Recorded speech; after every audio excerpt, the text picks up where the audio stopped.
Muito boa tarde, João Pedro Cuti Dias. Boa tarde, né? Boa tarde a vocês todos que estão assistindo a gente aqui. Tudo bem, João? Acompanhou o Confinar? Como é que foi lá? Excelente evento, mais de 1.300 pessoas participaram de todos os locais do Brasil, daqui do Brasil e também de fora, da Bolívia, do Paraguai. O que a gente vê que é uma tecnologia que veio para ficar, ou seja, cada vez mais vai ter animais terminados ou integralmente no confinamento ou pelo menos terminação intensiva a pasto. Isso é um fato já definitivo. Então, pelo número de pessoas que estão se habilitando a produzir dessa maneira. Muito bom. João Pedro tem dois assuntos para comentar. Eu começo com uma notícia. A Minerva Foods, maior exportadora de carne bovina da América do Sul, comunicou que acredita em volume maior de exportações de carne bovina do que o divulgado pela Secretaria de Comércio Exterior. Para a empresa, o comércio da proteína deverá ser acelerado nas próximas semanas, impactado positivamente pelo avanço da China nas compras, após aquela suspensão que durou 29 dias entre fevereiro e março deste ano. Veja os dados divulgados esta semana pela Secretaria de Comércio Exterior. Eu lembro que entre a efetivação do negócio e o registro na balança comercial, há um período de até 45 dias. Pode colocar a tela para a gente? Só para lembrar o que já divulgamos aqui. Estamos com a tela aí, pessoal? Isso, muito bem. Então aí você vê, depois da suspensão, nós registramos uma média diária de 4.000, 5.000 toneladas. Nesta semana, mais de 10.000 toneladas de média por dia útil, né? Como foram poucos dias úteis, vou até pedir para voltar a primeira tela. Como foram 4 dias úteis, né, João Pedro? Pode voltar, Lincoln, por favor, para a primeira parte dessa tela, só para a gente acompanhar a média que a Minerva acha que é maior, né? Não essa tela. A mesma tela que vocês usaram, volta no início, por favor. 10.700 toneladas, com 4 dias, 42.800 toneladas e aumento de 54% em relação à média de maio do ano passado, né? Portanto, um aumento bastante significativo. E o preço da tonelada, apesar de queda de 21%, aumentou também para 5.062 dólares a tonelada. João Pedro, o que temos dito aqui é que quando se fecha um negócio de volume de exportação, a tal preço da tonelada, até a divulgação, geralmente na segunda-feira pela SECEX, há um período aí de até 45 dias. E a Minerva está dizendo o seguinte, o que nós estamos vendo hoje, de 10.000, pode não ser a realidade. A Minerva acredita em volume ainda maior. É uma questão matemática. O Departamento de Agricultura americano fala que os chineses vão importar 3 milhões de toneladas de carne bovina esse ano. Isso daria na média, durante o ano, 250.000 toneladas por mês. O Brasil tem uma participação de 40%. Então, ele teria que entregar 100.000 toneladas só para o mercado chinês, que representa a metade das exportações do Brasil. Então, a tendência é que o Brasil vai passar dos 200.000 toneladas de carne exportada por mês, principalmente em cima dessa conjuntura. E o Minerva, nessa mesma matéria, ele fala que o outro grande exportador, que são os Estados Unidos, estão com dificuldades em função da questão de animais de reposição, de seca, cria, atrapalhou muito eles e há uma expectativa do americano reduzir em 10% a produção deles de carne bovina. Então, seria o outro grande fornecedor para o mercado chinês. Só que a carne lá é 90 dólares, o equivalente à arroba, ao contrário do Brasil, que é 50. Então, eu acho que o que chama atenção é o frigorífico falar isso, porque o frigorífico normalmente usa muito o argumento, o mercado interno está fraco, não está comprando, a exportação está fraca, e para justificar a queda constante do preço da arroba do boi e, consequentemente, da vaca. Então eu acho essa é uma afirmação importante, porque esse grupo é o maior exportador de carne bovina da América. Pois é. Muito bem, o outro assunto do João Pedro é a pesquisa trimestral da pecuária divulgada hoje pelo IBGE. Essa pesquisa mostra a aquisição de leite, aquisição de couro, os abates de animais num trimestre, né? Num período de 3 meses. Vamos dar uma olhada, começando pelos abates de carne bovina. Aí nós temos o seguinte, o total abatido de bovinos, machos e fêmeas, no primeiro trimestre deste ano foi de 7.320.000 cabeças. Se você comparar com o primeiro trimestre do ano passado, houve alta de quase 5%. Mas, na comparação com os 3 últimos meses, quarto trimestre do ano passado, queda de 2,4%. E agora é interessante o peso da carcaça, que fechou no trimestre em 1.900.000 toneladas, com alta anual de 3% e alta trimestral, frente ao quarto trimestre do ano passado, queda de 6,5%, João Pedro. É bom você comparar o primeiro trimestre desse ano com o primeiro do ano passado, que é mais ou menos equivalente em termos de períodos aí, né, para comparar. Quando você vê 4,7, você vê um aumento significativo, e esse aumento em número de cabeça, em grande parte são fêmeas. O mês passado, abril, as fêmeas representaram mais de quase 50% no abate fiscalizado. Quando você considera o saldo que entre o abate fiscalizado e o total do Brasil, o restante é quase só fêmea. Dificilmente esses abates de alto consumo ou mesmo pequenos abatedouros para uso local, regional, é só vaca que eles compram, vaca e novilha. Então você vê claramente o aumento em cabeça, 4,7%, porém, em termos de toneladas de carcaça, apenas menos um pouco, 3%. A vaca normalmente pesa menos, 13, 14 arroba, contra o contrário do boi que está hoje chegando acima de 20 arrobas. Então, a gente vê claramente que esse ano vai ser um ano que vai dar um número maior de abate, principalmente em função da questão do ciclo. Nós temos um ciclo de baixa, vai haver um aumento maior de abate de fêmeas. Vamos ver suínos. Os abates de suínos no primeiro trimestre deste ano fecharam assim, segundo o IBGE, 14.140.000 cabeças, na comparação com o primeiro trimestre do ano passado, 3,5% de alta.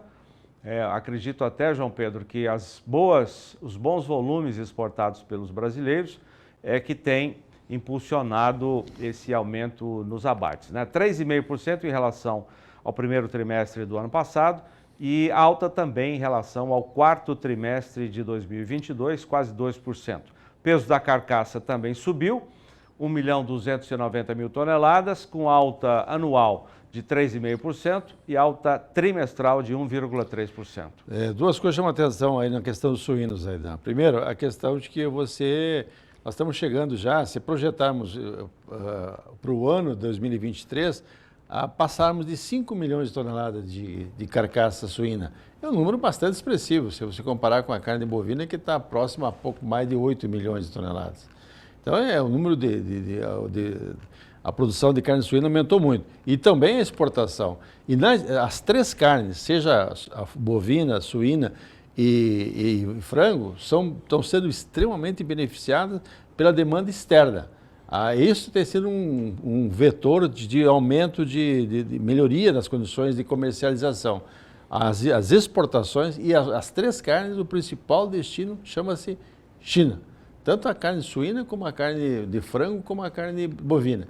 Então, o mercado chinês hoje é o grande comprador dos grãos e das carnes brasileiras. Frango. Segundo a pesquisa trimestral do IBGE divulgada hoje, os abates de frango ficaram assim, 1.600.000.000 de cabeças. A avicultura brasileira dando um show, não só aqui dentro, mas também no mercado internacional. Na comparação com o primeiro trimestre do ano passado, 4,8% de alta, e na comparação aos 3 últimos meses do ano passado, 2,2% de alta. O peso da carcaça também aumentou para 3 milhões e 400 mil toneladas e na comparação anual 6,4%, comparação trimestral 3,1%. O frango é a mesma coisa. O mês passado nós fechamos em 400 mil toneladas de exportação de carne de aves, mês passado em abril. Ou seja, o Brasil deve passar das 4 milhões e 700 mil toneladas de carne. Disparado, o principal fornecedor de carne de aves do mercado internacional. Nós temos uma tecnologia das melhores do mundo em termos de criação de aves. E o Brasil tem a vantagem, você tem 2 produtos que representam 70% do custo de produção, que é o milho e o farelo de soja. O milho que antes chegou a valer 70, 80, até 100, próximo de 100 reais a saca, nós estamos falando hoje em milho de 40, 45, depende da região. Mato Grosso, menos de 35, 37. Ou seja, você teve uma redução significativa no custo de produção, já que esses 2 produtos representam 70% do custo de produção. Ou, consequentemente, o brasileiro vai ter muita oferta de carne de frango no mercado a um custo bastante razoável, em função do aumento da produção e a produção de frango e suíno. Lembra que no ano passado nós estivemos entrevistando aqui o pessoal que estava passando um primeiro trimestre mal em função dos custos, etc. Já há uma recuperação. Ainda o criador independente, não sei se está no azul, mas com certeza o integrado, que a grande maioria já está tendo uma melhor remuneração. E quando você tem o custo caindo da ração, e a ração é 70% do custo do final do animal, você pode ter certeza que nós vamos passar chegar próximo a 14 milhões e meio de toneladas de frango. Lembrando sempre que o Barão de Itararé falava há muitos e muitos anos atrás, o brasileiro pobre comia frango quando um dos dois estava doente, ou frango ou pobre. Hoje não, hoje o frango está na mesa de todos nós aí. Que bom. Vamos passar a próxima tela da pesquisa trimestral divulgada hoje pelo IBGE. Pode colocar para a gente aí, vamos ver agora o que nós temos. Já, quer ver? Vai entrar agora. Não sei se vai entrar enquanto eles botam a tela, o que chama a atenção. Produção de ovos de galinha também, proteína que aumentou muito o consumo aqui no Brasil, 1 bilhão e 20 milhões de dúzias. Na comparação anual, 2,8% e na comparação trimestral, quase 2% de queda. Por que será que caiu, João? Não, mas é trimestre, quarto trimestre, um pouquinho, tem que comparar quarto trimestre com quarto trimestre. Vamos comparar com o primeiro trimestre do ano passado, 2,8%, e vai continuar aumentando. Então, mesma coisa, na avicultura das poedeiras, o custo da ração é que pesa. E você tem hoje é a alternativa mais barata que tem de fonte proteica. Se você multiplicar esse 1 bilhão, vamos supor que se repita nos próximos 3 trimestres, nós estamos falando de quase 50 bilhões de ovos. Divide por 215, nós estamos falando em 220, 230 ovos no Brasil, de mamanda caducando. Por pessoa? Por pessoa, de mamanda caducando. Ou seja, você tem impressionante o aumento de consumo de ovos. É uma proteína barata. O cara a dona de casa chega no supermercado, olha R$8 a dúzia, R$20 30 ovos. Ela fica assim, bom, eu compro isso aqui, eu vou fazer três refeições, aí tem uma mistura boa.